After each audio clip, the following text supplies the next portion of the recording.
各位观众朋友，大家好，欢迎收看1月14日早起新闻，我是陈志安。新闻一开始，先看南韩前总统尹锡悦在2004年12月宣布紧急戒严，动用这军队甲警察引起动乱。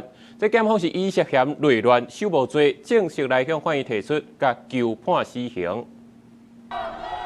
南韩前总统尹锡悦坐这台车，从早起首年中央地方法院出席刑事审判1审的结案辩论。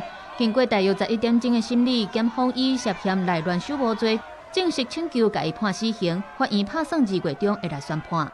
根据韩国媒体报道，尹锡悦在法庭当中听到死刑了后，闷闷啊笑，而且四界咧笑。伊的支持者当场骂检方是小的黑白讲话，去互法官阻挡。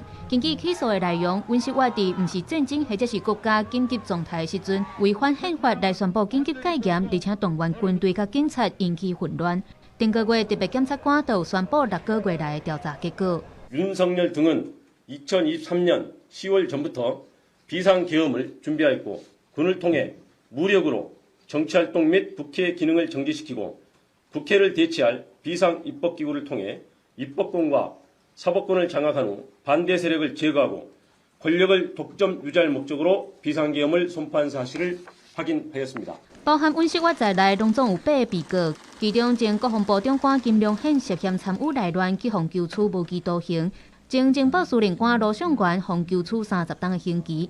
专家表示，法院真有可能会判尹锡悦爱关一世人。南韩自1997年到今，就拢无执行过死刑，这几冬来嘛真少咧判死刑。公司新闻吴文玲编译。今日伫总统府的朴盖地区附近，一个20多岁查甫人骑脚踏车，甲这过路人来发生口角，甚至是拿刀仔出来击。警方是随赶到现场来处理，依照恐吓为案罪移送法办。互警方包围，野枪高度戒备都惊出现意外。关键的查甫人把当家拿刀，引起现场的惊吓。放旁边，你先放旁边啦。支援警力到场，也当抢盾牌封闭，甲相关对立8分钟了后，总算将人制服。警卫叫他说：“你刀子放下，刀子放下。”他有放下，他后来又有捡起来，可能心理上紧张啦。后来那个警察就过来了，那个可能是快打部队还是什么。对立周边就伫破地区，外总统府20多岁姓张的查甫人13中昼在电话，将脚踏车骑就人行道，因为骑车铃，引起行人不满，2个人都爬起来，伊说落来提出刀啊，做样会刀啊恐吓，经过警方到场解吓，伊才将刀啊断掉。为什么要提审？知道是想伤害路人吗？红掠相关无前科，随身查战术刀啊，辩讲用地方身自认无犯罪，要要求申请提审。经过警方审问了后，方以涉嫌恐吓为案罪以上。另外，互相相拍的部分，双方都无提过，警方后手会以社会法裁处。经员警到场喝令张明将刀放下，张明遂将刀械丢弃。现场由接受所员警逮捕后带反所侦办。有关张明携带刀械部分，将以恐吓为案罪侦办。破地区维安邮件部因为案发地点无固定警力驻守，平时拢靠警员巡逻。这摆协报了的5分钟，紧急出动20多人到场，结束这场惊魂。用过警力的相关部署也引起关注。公司新闻采访报道。今日咧高铁台南站，昨昏是一个旅客雄雄跳落去外台，当场叫弄死，嘛造成就北甲落南的车帮是拢有慢分，过道了后才恢复全线通车。因为着防止类似的事件搁再发生，高铁全线是拢会来装这决台门，按算2028年就完成。各位旅客，因处理旅客事宜，各车次均有所延误。高铁用放送通知旅客讲车帮会慢分，13早起10点50，有民众报案讲高铁台南站路南的月台车有人跳落去，去互进站的高铁弄掉。警消人员看到规伫月台边四界顺来顺去，确认跳落去月台查甫人已经当场过往。不过因为代志雄雄发生，放送车帮会慢分，煞无讲原因，可袂少民众拢傻无张。他是说旅客有事情。好，你大概知道什么事吗？不知道。因为我是来才买自由座啊，然后才知道那个列车前面那一台改方向嘛，啊，我就搭下一班这样啊，然后等到我要上来，他们已经把那边封锁线开始拉了，说全部都由那个北上月台上。发生事故的列车取消后续的载客，罗南的柜台也封起来，等待检察官上验。高铁暂时调上北的柜台来维持载客，后续的车帮慢拢有慢分。高铁表示，只要车帮慢分超过半点钟，拢会当申请票价一成的退费补偿。针对事故的原因，警方表示，佫需要等待厘清。该列车停驶于南下轨道，收证后于12时20分列车放行。相关死亡原因，后续将调阅监视器影像及报请台南地方检察署相验厘清。高铁22点54全线恢复通车，这嘛是高铁台南站启用以来头摆发生有人跳落去柜台事故。不离过高铁进前，就捌发生过类似的意外，加载人拢敢若轻伤。为着要避免人甲物件落落去铁机路，高铁表示，台北站伫2016年已经有做柜台闸门，因已经编20亿5千万的经费，按算2018年进前，必伫全线11站的柜台拢正式闸门。记者李新武、柯家柱、邱超勇台南采访报道。空军飞官新北加西 F-12V 战机伫咧这花莲外海失事载落海，目前已经咧确定这乌阿爸的定位。海委会主委关碧玲嘛公布上新的搜救进度。海巡负责海面消吹甲国家海洋研究院支援水下搜索，配合空军所委托的这专业船，目前已经初步确定这飞行记录器乌阿爸可能的所在，按算今会搁再出海进行水下探测。今伫咧云林高溪草岭石饼山区的火烧山，因为这山路真歹行，佮欠水，已经3个月拢无落雨，这火是已经烧2天去啊。嘛出动这空军直升机来斗拍火，目前有果已经烧掉8公顷块，这导火原因是搁爱调查。直升机挂水底啊，转向庆北因的所在紧急拍火。云林高溪草岭的石壁山区，伫12透早7点外，民众看到有山那火警，随通报消防局，但因为小的所在是人无法度落去的，水源无够，大火持续炭烧到13，已经超过30点钟啊。车有查瓦问题，迄火种咩，咱人无查拍。啊，阮这是甲控制讲，卖要继续延伸，卖给我多直起哩安尼。那到1月13号。早上的时候，空勤总队大概到早上8点多的时候，出动了2个架次啊，分别由高雄的空勤跟台中的空勤，各执行一架次。高溪乡草岭村长陈平通表示讲，因为火灾是伫山区，车路真矮，消防局有布5条水线去拍火，但是山区已经3个月无落雨啊，火势炭烧伤大，无法度挖过去，因较紧搁调集30-40个村民出动因家己的水车去现场来斗3工。就是先甲防火线拢做好啊嘛吼，先甲控制起。啊，即摆就是讲要有零星的迄个火吼，咱一定爱用水甲压互淡，啊压淡了后，伊就袂搁再倒起来。今天早上1月13号大概燃烧到5公顷，那到现在我目前用空拍机看面积大概达到8公顷。云林县消防局表示讲，因为山区大树，火势是烧甲真紧，会持续互空勤总队、消防署的直升机到乌山水库去提水来帮助拍火，嘛已经开放火巷，希望甲火势控制伫上细。消防队员嘛持续用高压冷讲在拍火，导火原因搁要进一步调查厘清。记者综合报道。继续来关心天气，因为辐射冷却影响，今仔本岛平日上低温伫咧新竹的关西是干那4度9尔尔，这早暗的温差也是真大，嘛提醒观众朋友出门都要穿较少咧。咱来看分图。气象署早起是针对高雄以北、花莲、金门等16个县市发布低温特报。透早各地低温普遍是拢无到20度，北部、东部的高温是22至24度，中南部是27至28度。另外，今仔东北风嘛较强，新北、屏东、澎湖这沿海地区的居民都要较注意。这波大陆冷气团这部分地区也是降到10度以下。后礼拜一，还有一波东北季风的报道，水汽较济。这北部甲东部时到这天气会个湿湿冷冷。新一波的大陆冷气团又搁要来报道，部分地区气温有机会下探10度以下。气象署持续发布气温特报。整体温度上来讲的话，我们可以看到，就是尤其像在北部地区哦，其实整个温度上大概就是落在10到12度左右。那有些地方的一个温度上，可能会再更低，就是大概就是在7到8度左右。这一波新的大陆冷气团影响时间较短，伊个15起各地逐日回温，到8礼拜高温有机会达到22度以上。不过日夜温差还阁介大，另外东北部水汽较济，若到后礼拜19又阁会有一波新的冷空气报道，强度大约是东北季风等级。不过加入水汽，北部东部感受会较湿冷。接落来，搁较大冷的空气可能会南下，会搁再出现一波较明显的降温。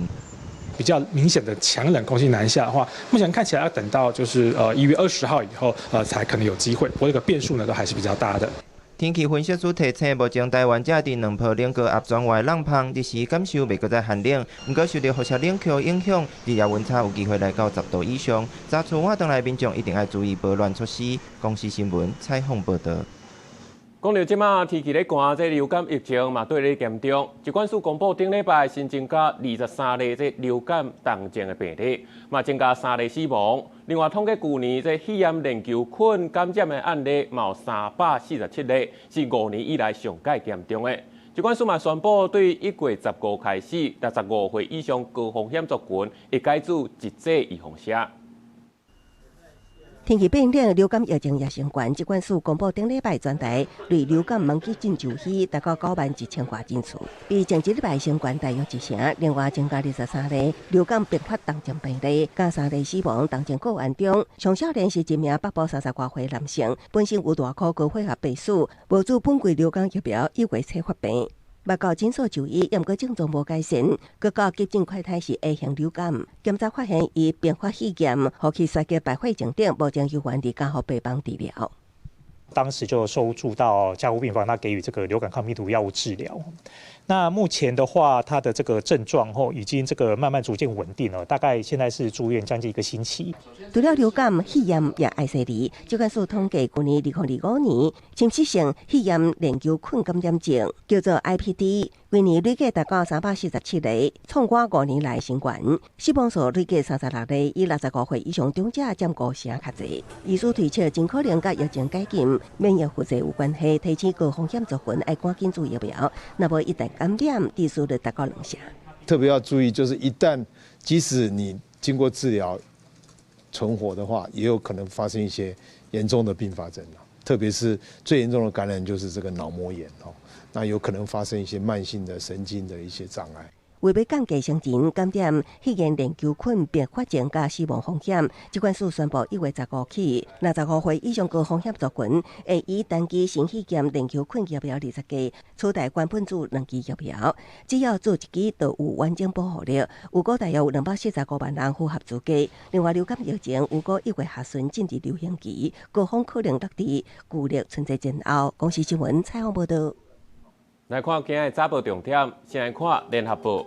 财政部公布去年的税收统计，受到美国关税加亚差棒的影响，这税收是比料算的减少505亿，嘛是最近5年以来头一届。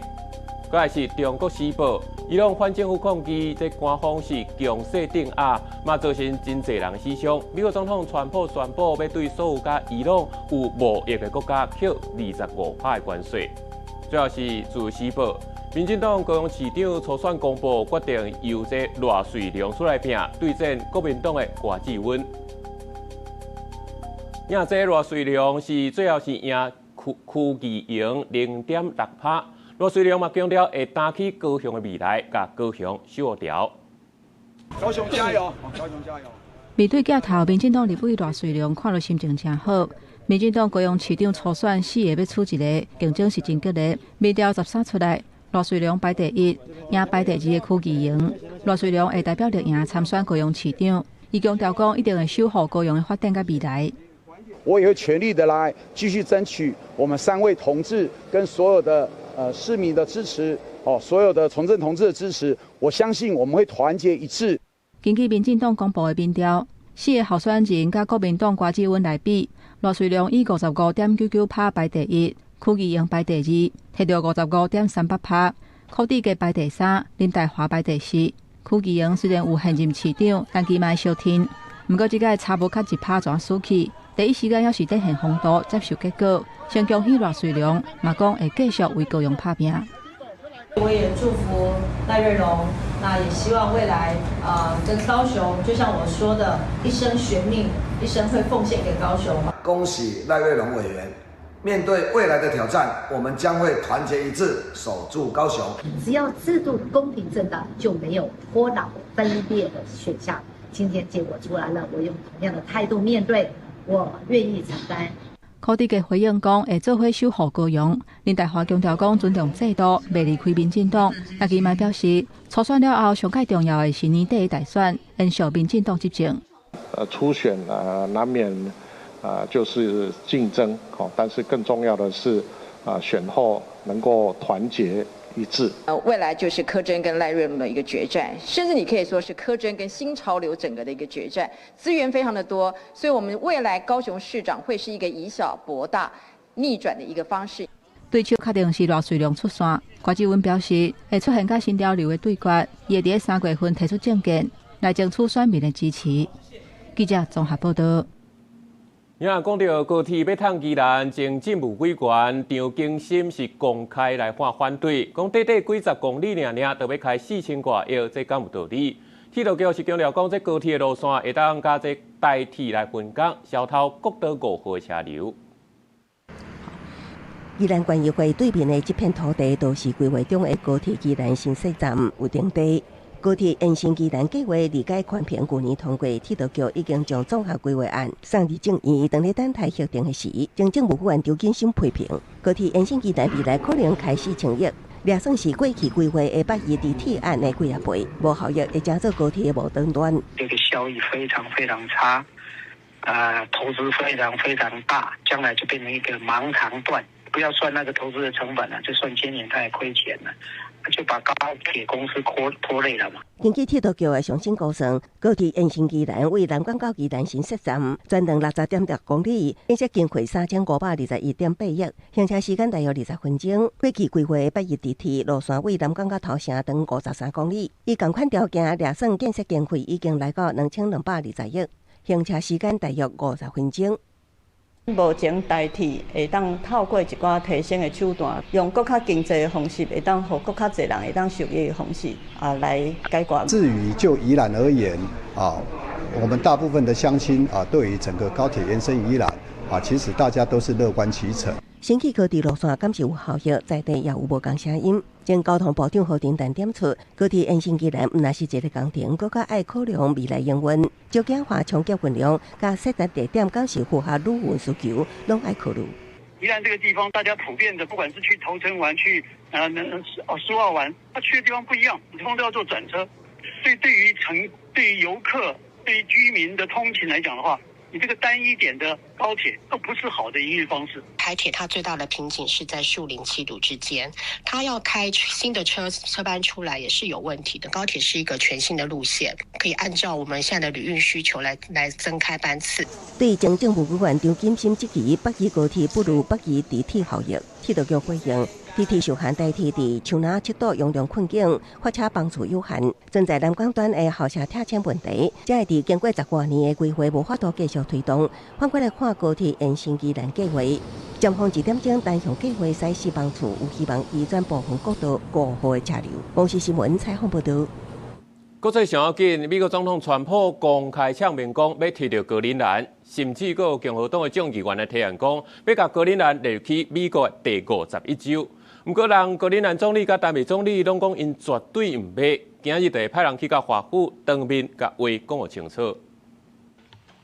格陵兰总理尼尔森和台北总理弗瑞德里克森拜二伫咧哥本哈根做伙展现团结的立场，针对美国总统川普指派敌势威胁是也要接管格陵蘭，尼爾森是連續講3句肯定來表達堅定的立場。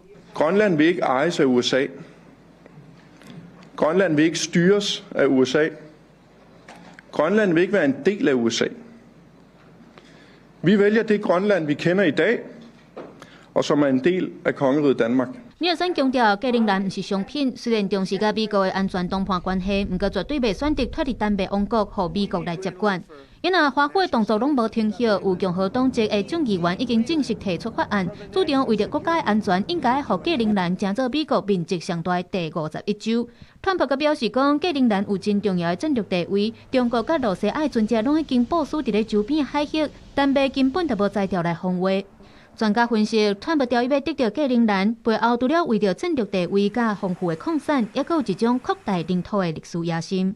So this idea of territorial expansion, and perhaps the idea that Trump has the possibility then of going down in history as one of the presidents that expanded the U.S. 透过将格陵兰借落来，川普打算要伫历史上留下扩大美国领土的记录。不过，这对格陵兰甲南美来讲，算是真歹让步的红线。格陵兰首都的民众普遍拢无法度理解美国的威胁，而且也感觉倒端，认为是幼稚无公平对待。因若南北甲格陵兰的外交部长伫美东时间14日起华府会见美国的高层，这场有关主权甲尊严的北极保卫战，将要进入上关键的坎站。公视新闻电话任编译。伊朗的反政府抗议官方是强势镇压，伊朗国家电视台嘛报道讲，头一届新人讲已经造成真侪人死亡。رئیس بنیاد شهید و امور ایثارگران با اشاره به تعداد بالای شهدای حملات تروریستی عوامل آمریکا و صهیونیستی گفت بیش از 2/3 جانباختگان جزء شهدا هستند.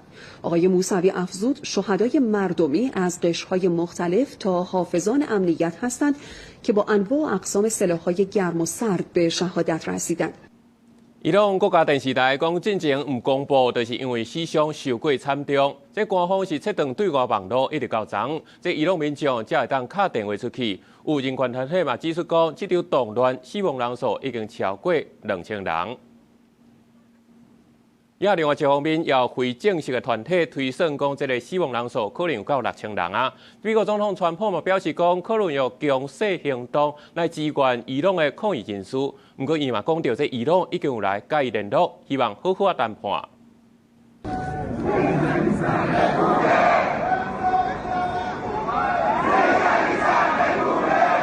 真受气的家属伫德黑兰近郊公墓的太平间，写化哈米尼岛台这场撼动伊斯兰共和国的示威活动，看作伊朗自1979年建立成立统治以来，当局所面临所严重的挑战。对于安全部队扫射示威者，佮切断网络、封锁信息的做法，美国总统川普连续发出警告，表示美国无排除采取军事行动。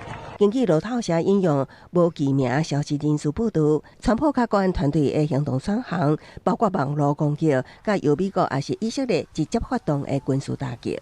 If they do that, we will hit them at levels that they've never been hit before.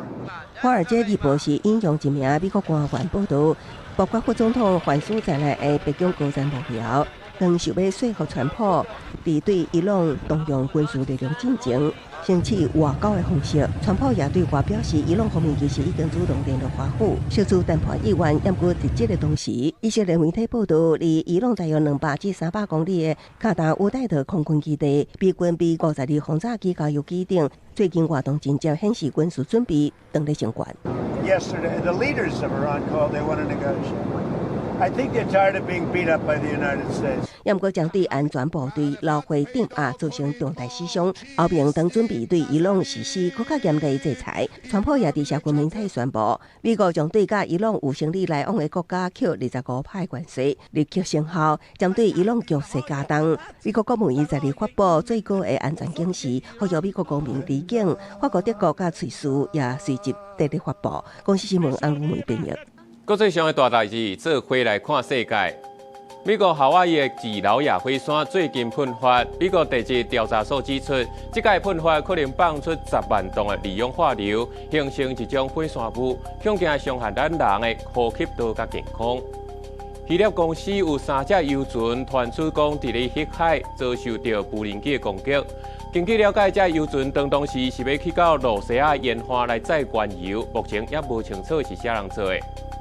日本大学英文考试爆出讲有中国留学生来集体代课的事件，早稻田大学宣布讲有5个研究生摕成绩单来日学，会撤销因的日学资格。镜头转来咱国内，总统府公布海基会新董事长由前台日关系协会会长苏家全来接。嘛希望讲会当推动两岸正面甲健康的交流。这刘古辉是表示，相信这苏家全会当带领整个海基会对两岸关系的发展做出重大的贡献。海基会前董事长吴鸿山伫去年12月当干事会议上宣布请辞，卸任进前，伊搁再针对两岸局势强调和平是唯一的出路。两岸之间如果不幸兵戎相向，不会是大炮打小鸟，而是火车惨烈对撞，而后果是两岸几代人血汗打拼的成果化为乌有。和平至上，两岸整合，兄弟分立，互利互惠。共存共荣才是两岸之间唯一的光明大道。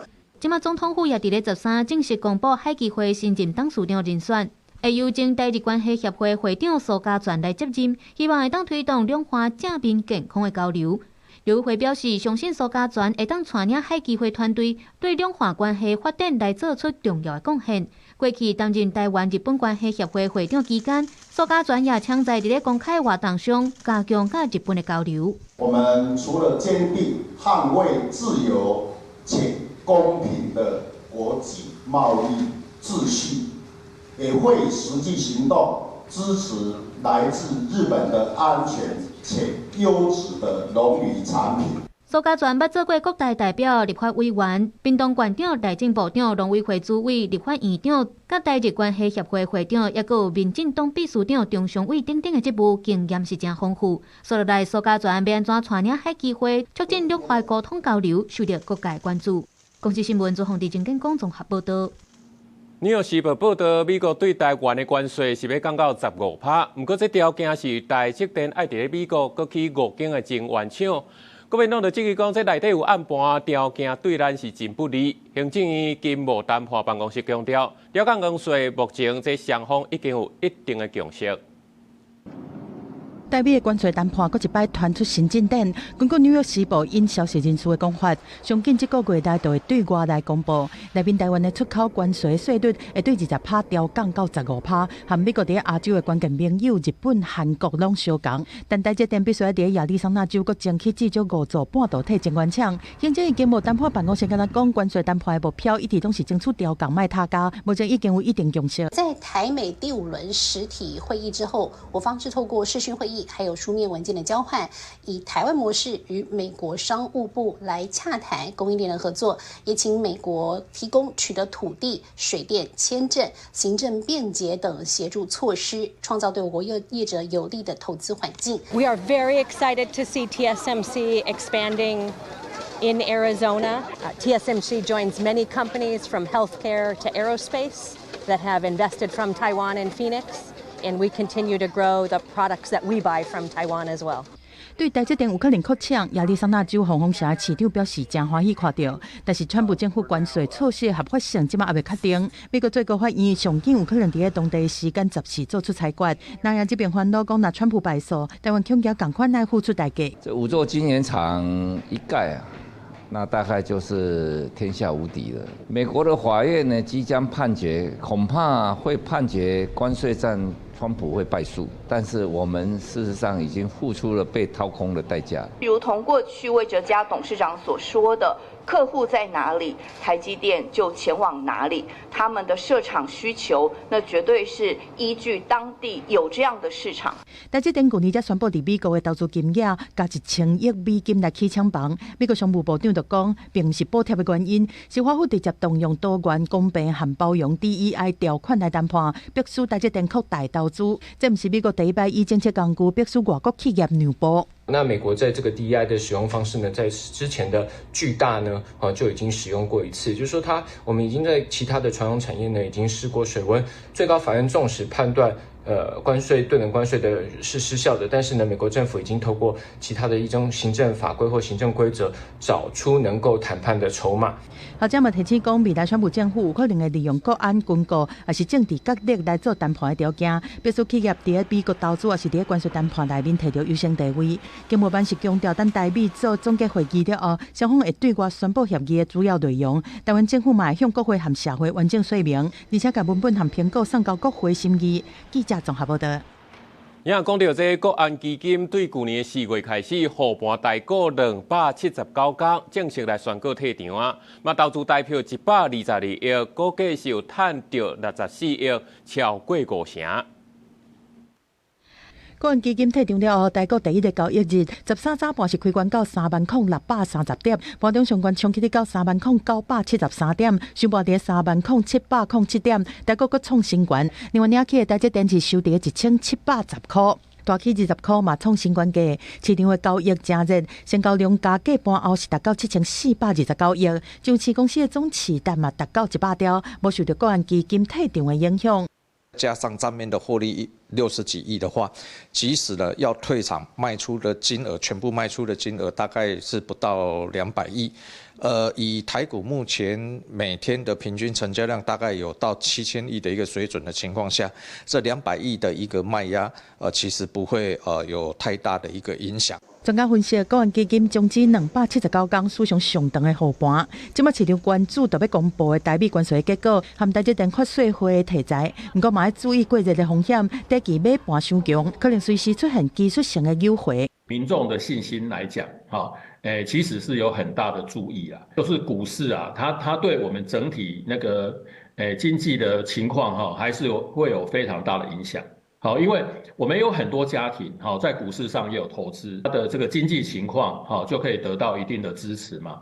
好，所以它其实也会间接的影响到我们的消费。根据财报显示，国安基金这摆护盘的期间，投入金额差不多是台票122.5亿，小面的得利是64.31亿，投资报酬率是53%。专家提醒讲，台股的基本面真好，但是受到内国关税议题对台美双方经济的影响，进一步反映在美债和美股的层面，未来长期走势嘛是阁需要观望。记者综合报道。之前有风声讲，有民众去到罗西亚来佚佗，听旅行社建议，替因来申请用1摆的中国边境旅游护照，想袂到转来台湾了后，这护照煞黄取消。刘委会是强调讲，只要来申请中国身份也是护照，都要依法来取消台湾的身份。申请了中国大陆的身份，或是申请他们的护照，就必须要取消台湾的身份，这是长久以来的我们两岸条约的规定。刘委会主委邱水成讲话声困向民众呼吁，就是因为有民众到罗西亚旅游，刷5星旅行社讲会当台湾签证快速通关之后，竟然申请一本中国1摆性边境旅游护照，等来台湾了后，造成台湾身份后取消。国人在规划出国旅游前，应循正常管道申请中国邻近目的国家的签证，切勿因贪图方便省钱而听信旅行社招揽手法，委托旅行社帮他代办，他本身不知情。他也可以向我们的观光主管机关观光署去检举。其实，伫2017年就捌查处一位民众，同款为着去中路边境旅游申请1摆性的旅游护照，算迄当时查到的时，伊的护照已经超过3个月期限，也毋过对陆委会来讲，只要捌领用都是违法。两岸局势还没有那么的紧张的时候，在行业间是偶有所闻，中国大陆当地的旅行社会跟就是台湾的旅客说，办理快速通关一次性的护照呢，可以直接入境到俄罗斯海参崴那边。现在当然政府的规范有公告3声5令。但是我们是觉得说，给不小心就是有触犯到法条的民众一个缓冲的话，可能会比较好。针对后手补救措施，陆委会表示，要恢复身份，除了提出申请，也要检举无伫中国细节等相关证明文件。即卖制度采取可济，申请人要符合对台湾整体利益有助益，对国防外交也是社会安定有重大贡献，也是徛伫人道考量3项条件之一。经过移民署甲相关主管机关审查通过了后，才会当核准恢复护照。公视新闻采访报道。国安局发布中共对台认知作战手法分析，讲中国有委托科技公司招台湾人去录音，要做一个腔口资料库，要利用 AI 影像来做认知作战。或者是提醒讲，这 AI 技术若愈进步，就愈好判断真假，咱就要加强立法来管制。正定看到 AI 影像甲人声的结合，不过用途有好有歹。国安局12发布2025年中共对台认知作战手法分析报告指出，中国委托科技公司对台湾引头路的网站，怪民众用台语、客语含中文录音，要建立咱腔口的资料库来开发语音系统。总统府专社会防卫润成委员会有委员提醒讲，中国若在重要的时机散布台湾腔口的错误信息，这就是重大的国安危机。例如军演、重大事件或社会动荡的时候，这类的内容特别容易造成影响，因为声音与画面过于真实，很多人会先相信才查证，错误讯息就会在这时候迅速扩散。国安局点名的前数智慧科技和科大信辉这家公司，即马在台湾引头路的网站已经看不到工作规啊。有学者指出，其实只要10秒的引导，就通互同一个人声来互伊讲无共语言。民间团体呼吁政府应当对教育甲法规来管理 AI 的用途。这么来，伊画出来图，伊右下角迄个所在，伊就有一个像星星的迄个伊个 logo 一样，引导内底拢会使藏啦。人可能听无啦，但是电脑去检查就会使检查出来呢。类似这样的过滤的工具，是不是手机里面就有内建？或者说这样的东西端头是可能做在电信端啊等等。针对于认知或者所谓的假讯息的话，我目前事实上没有一个对应的法规。学者甲民间团体拢提醒 ，AI 技术若愈进步，未来做出来影像、语音、腔口和节奏愈来愈像台湾人了后，就愈二分真假。咱伫咧立法甲基政厅司骹步拢爱赶紧改善。记者卢尚如、曾俊佑台北报道。检方正有查到会计师事务所涉嫌替诈骗集团来办这龙头公司做介绍，闪过国税局追查，专案是查到36个人。警察强势行动，所在会计师事务所，各用2个据点拢去互调查，查倒来真侪资料内容拢牵涉诈骗犯罪。这个40多岁姓陈的查甫人，伊讲伊是高雄市府轮值的会计师，而且佫兼高雄市议员咨询顾问等等的职务。不过警方发现讲，伊成立的会计师事务所涉嫌替诈骗集团假影验资料，协助办龙头公司开公司户，会当甲佫较大条的压榨钱，用佫较紧的速度来洗出去外国。嘛，甲因斗做介绍，伪造国税局的印啊，闪过相关单位的稽查。该会计师事务所所经手，然后申办的公司户，最后变为警示账户，比例高达20%，那远高于全国平均值的1.8%。专案小组清查，去年已经手协助开的差不多100间的公司，涉嫌诈骗的龙头公司都有22间。伊嘛因为安尼不法所得超过100万，专案拢总36个人红掠，以诈欺、税关机电话等等的罪嫌以上，其中姓陈会计师已经红羁押禁见。本案经查有25名被害人，损失金额2500万。毋但会计师变作是诈欺的共犯，去年嘛有律师陈宏伟组的律师团队涉嫌甲诈骗集团勾结。台北地检署阁另外查出桃园地检署候补检察官吴阿芝涉嫌提供无公开的册，互因男朋友做一品。因男朋友嘛是参与诈骗的律师，调一日去互中介法院判罚月及10个月，法务部提起上诉。他违反了检察官伦理规范，情节重大，已经足以认定他不再适任检察官这个职务。那原惩戒法院他仅判决罚俸，显然过轻。即马诈骗是世界赢赢杯，渗透各种的行业。为会计师、律师、地政师、未少专业人士拢加伫内底，要是提起民众面对诈骗，要是要提高警觉。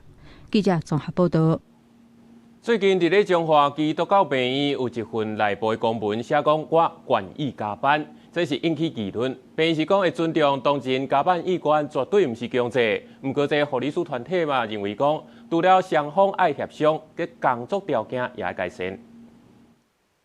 本山顶管写讲，我愿意加班，加班并无恐怖等等，有医护人员翕落来发起伫网络，引发外界讨论。真侪人认为是情绪勒索，有民众是烦恼常态加班会影响到医护人员的身心健康。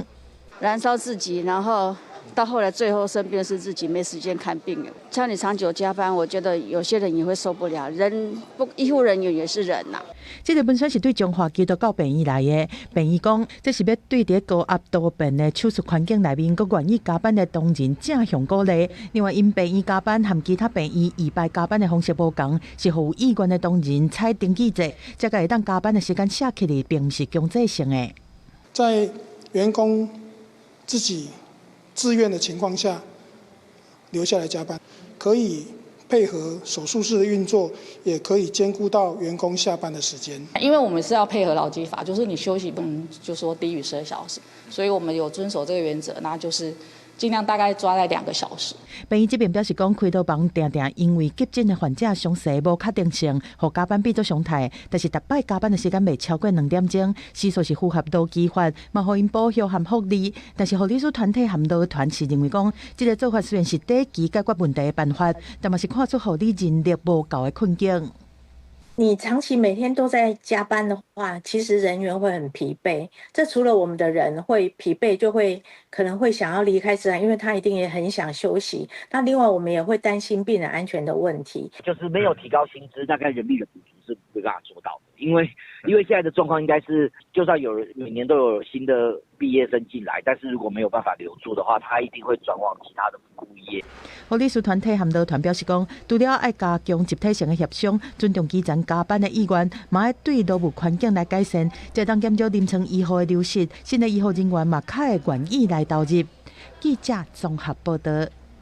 台北市长周万安宣布，要伫咧年底之前推动无分城市。有这民权团体是提出讲，有部分的人是认为讲会当伫咧外口设结婚的所在。不过事实上，这无论是结婚的人、无结婚的人，拢去受到二手婚加三手婚，连在去内底摒扫的人也会受到二手婚的损害。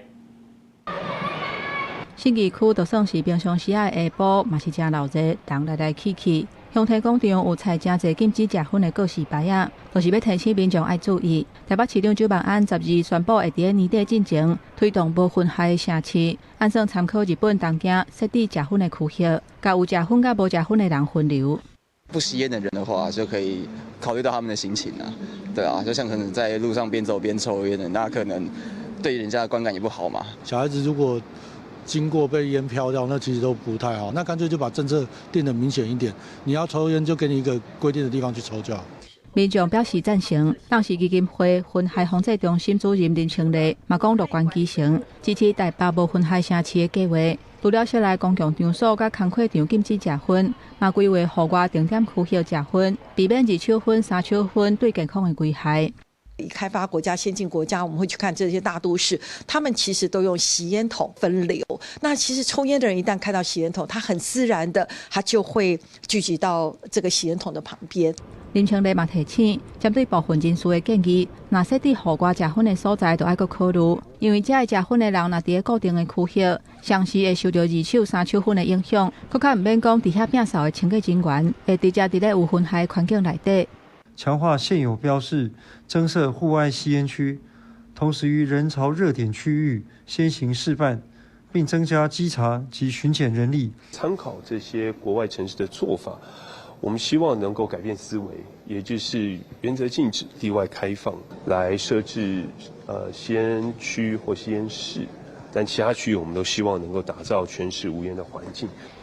台北市府参考外国城市的做法，设置结婚的区域或者是结婚室，不过其他的所在拢希望会当打造规个城市是无婚害的环境，互有结婚甲无结婚的人分流，打造友善的公共环境。记者综合报道。卫福部提案以外籍中介技术人员的方式，准病院一般的急性病房，请外籍的照护员，希望在第2季之前完成相关的修订。为着因应超高龄社会和家庭照顾的压力，卫福部伫适当前推动大医整合照护服务计划，希望病院会当来请受训合格的照护员，做伙来照护大医的病人，减轻临床护理师的工作量和家属的照护负担。不过，却传出真侪间病院拢找无照护员。台北营总最近几年伫桃园分院的护理之家试办请外籍的照护员，结果满意度真高。我们事前训练一段时间，桃园分院的护理之家现在是很多是外籍照护员，越南来的有24位。那另外呢，我们因为事情成功之后，我们现在其他分院新组也快要进来了，圆山、苏澳也快要进去了。为着解决欠人力的问题，卫福部表示讲，已经向劳动部来提案，希望以外籍中介的技术人员的方式，互外籍的照护员会当加入病院的服务。希望今年第2季有机会完成相关修法。对这护理师工会全联会发声明指出讲，无反对任何合法合规的人力政策，但是外籍照护员并不是护理人力，角色的定位要清楚，嘛要有完整配套。真正的根本解方，能是改善护理工作环境合理的薪资结构与人力配置，让专业的护理人力愿意回到也留在临床。他是要来协助做，如果没有这些人来做，全部都会落到这个护理人员的工作的身上，其实反而会造成他离职啊。根据护理师工会全联会上新的统计，去年2005年12月，全台护理师领照的人数有31万4千多人，但实际执业的有19万8千多人，执业率差不多6.3%。卫福部强调讲，未来外籍照护员聘雇的人数和本籍照护员的人数会有一定比例的关系，避免去影响到本地劳工做工课的机会。现阶段敢若讨论外籍照护员，并不包括外籍合作的相关人力。记者综合报道。根据卫福部统计，全台湾65岁以上的时代，其中大约5成拢有3种以上的慢性病，一天就要食几啊种药啊。这中华关首创公部门引进这药师去到日照中心来服务，加强食药的管理，希望会当守护时代健康。药丸仔红的黄的包包咧一大袋，有当时时段要食药的时煞雾煞煞，为了降低时段食药的风险，中华关政府参中华关药师工会合作，首创由公部门引进药师入去日照中心服务。你知道你吃什么药吗？这个是促进血液循环的。有很多长者，他可能有很多不同慢性病，常常就会有多重用药，药物吃太多，其实还是会造成一些副作用、一些交互作用。药师进入之后，其实我们就可以以专业的角度去协助，然后去沟通。根据卫福部的资料统计，台湾65岁以上的时段，大约有5成的人拢有3种以上的慢性病。中华关卫生局表示，在安尼情形下，时段常常会重复食药啊，可能会造成副作用。透过甲药师工会合作，引进药师去日照中心，建立款药的流程加相关的设备，守护时代健康。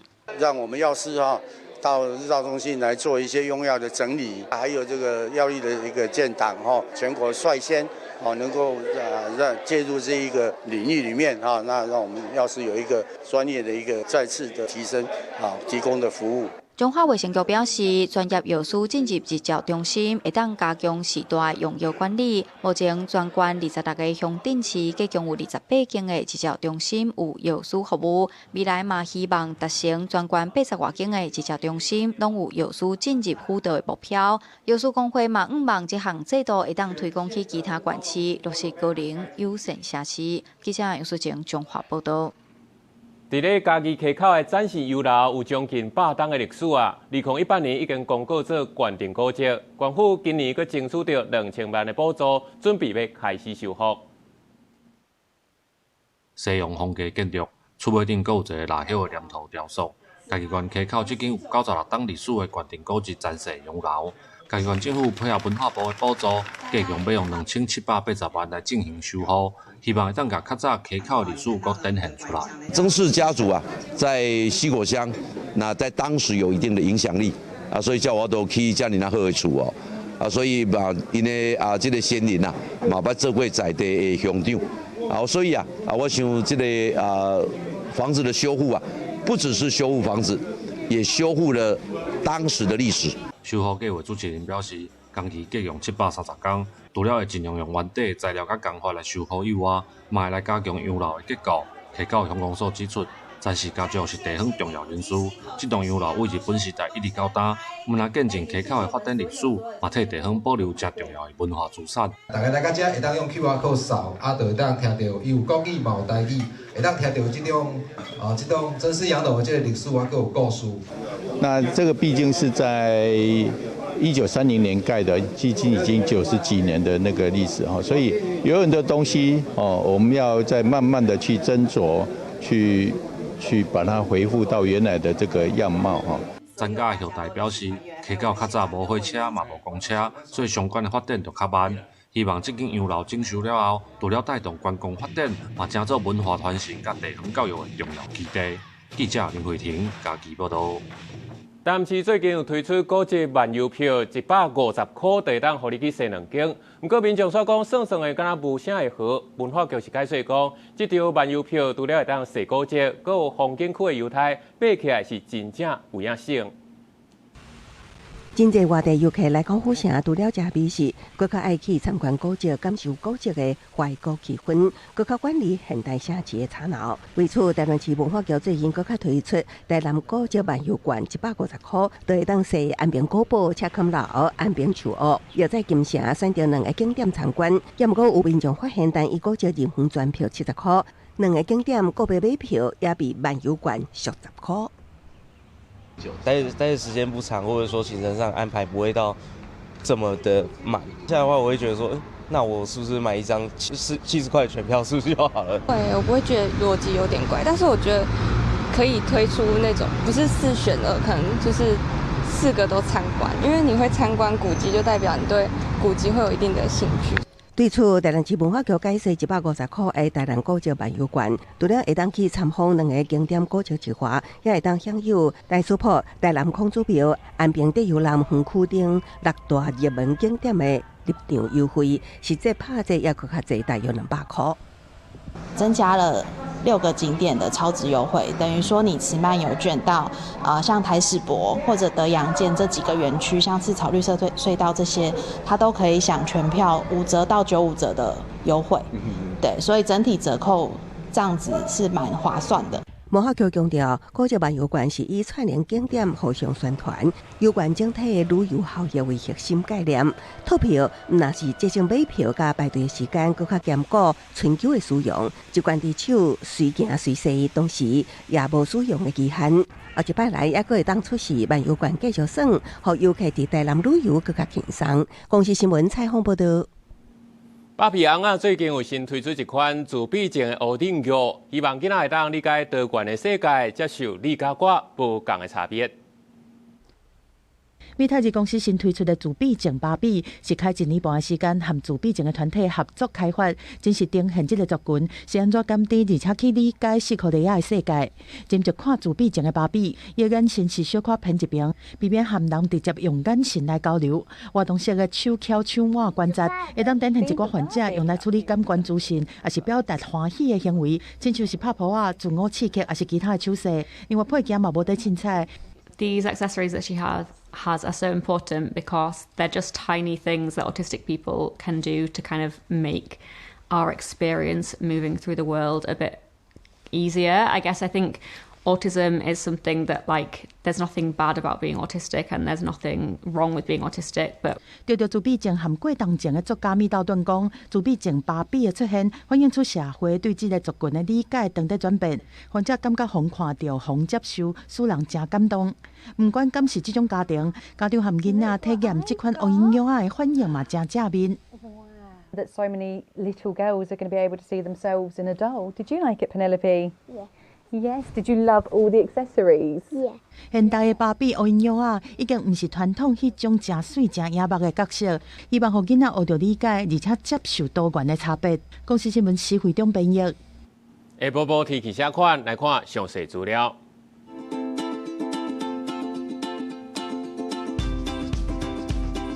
北部地区12度到24度。